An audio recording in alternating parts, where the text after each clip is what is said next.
Gleim with KatieDidDesign.com, and today I'd like to share with you how to decorate a wheat sheath.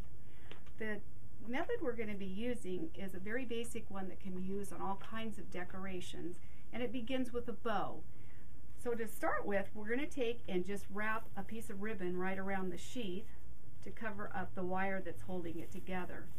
Now these kind of sheaths you can buy pre-made, or you can watch our video on how to create this sheath yourself. I've wired this bow so that it's easy to glue on, so we're going to cut that short and put a little bit of our pan glue on here, and then stick this in place right on top of the ribbon. And what the bow does, besides adding texture and color, is that it also allows us to have a mechanic to glue our materials into. So as we put the materials in, the loops and things are going to hold them in place. If you can't tie a bow, you can just do something like this. It's a series of little pieces of ribbon just bound together with a wire in the middle, and use that instead of the bow. So to begin with, we're going to use a little bit of ivy here for some length. I call these my cleanup designs because you can literally rather just pick things up that you've saved from other designs you've done, or leaves that have fallen off that you collect. All those little odds and ends were really great for doing these designs. So I'm just gluing these pieces into the bow. You want to consider the bow to be your axis or axle, like in a wheel. This is the axle, and these are all the spokes. So everything should radiate out from the center of your bow right there. So we'll now put a little piece of this in the center, and I'm using what's called pan glue because it's easy to work with. You just dip your material in there and kind of stick it in place. You do have to have a little bit of patience and sometimes hold those so they stay in position. And it depends on how hot it is, how fast this glue will dry. So I'm also going to put these large leaves in the background. And they're just going to give us some nice texture underneath here and some good heavy form for the other materials to be placed against. So I've picked a little bit of orange garland that I've cut into some small pieces, and again, working from this central point in the bow, we're bringing those materials out.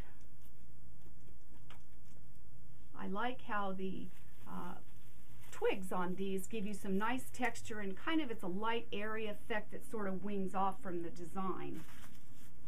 As you can see, I've chosen a number of different foliages here to add to this, but they're all in that kind of yellow-green color so that they work well together.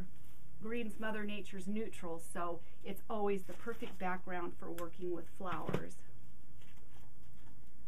And so we're just simply dipping and sticking these materials in place. I love to use cinnamon because of the fragrance, and cinnamon's a bark, so once it sits out for a while, the fragrance is sealed in the bark and you don't smell it anymore. So to release that fragrance, you want to just break it, or you can even just scrape it with a knife and that'll open up that fragrance again. I'm going to take this leaf off right here that's kind of upside down in our design.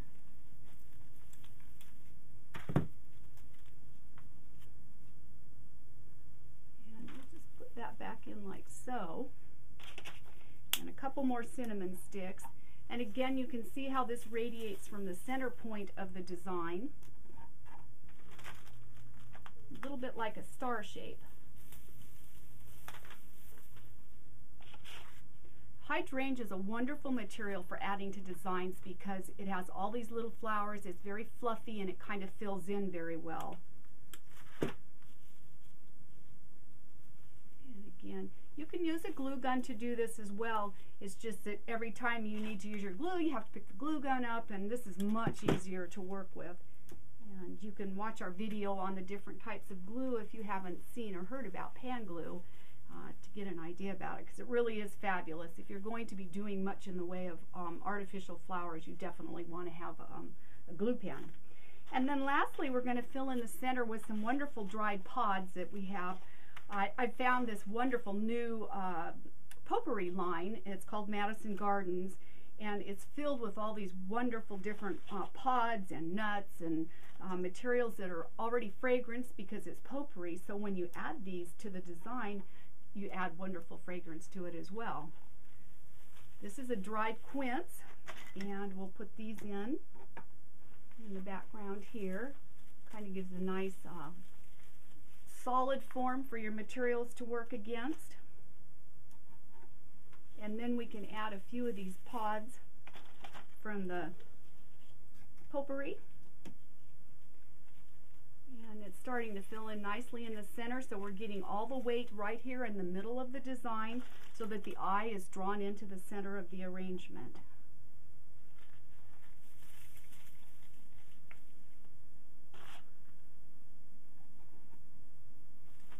You can make these designs as large or small as you want to. You just want to work a little bit with the proportion of the wheat sheath and not get them so large that they overwhelm the design.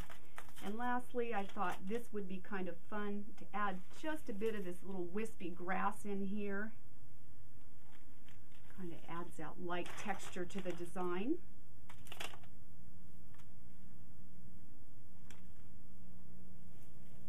And then lastly, we need to come through and remove all of our little glue strings that are attached to us here. And that design is ready to go. Thank you so much for joining us.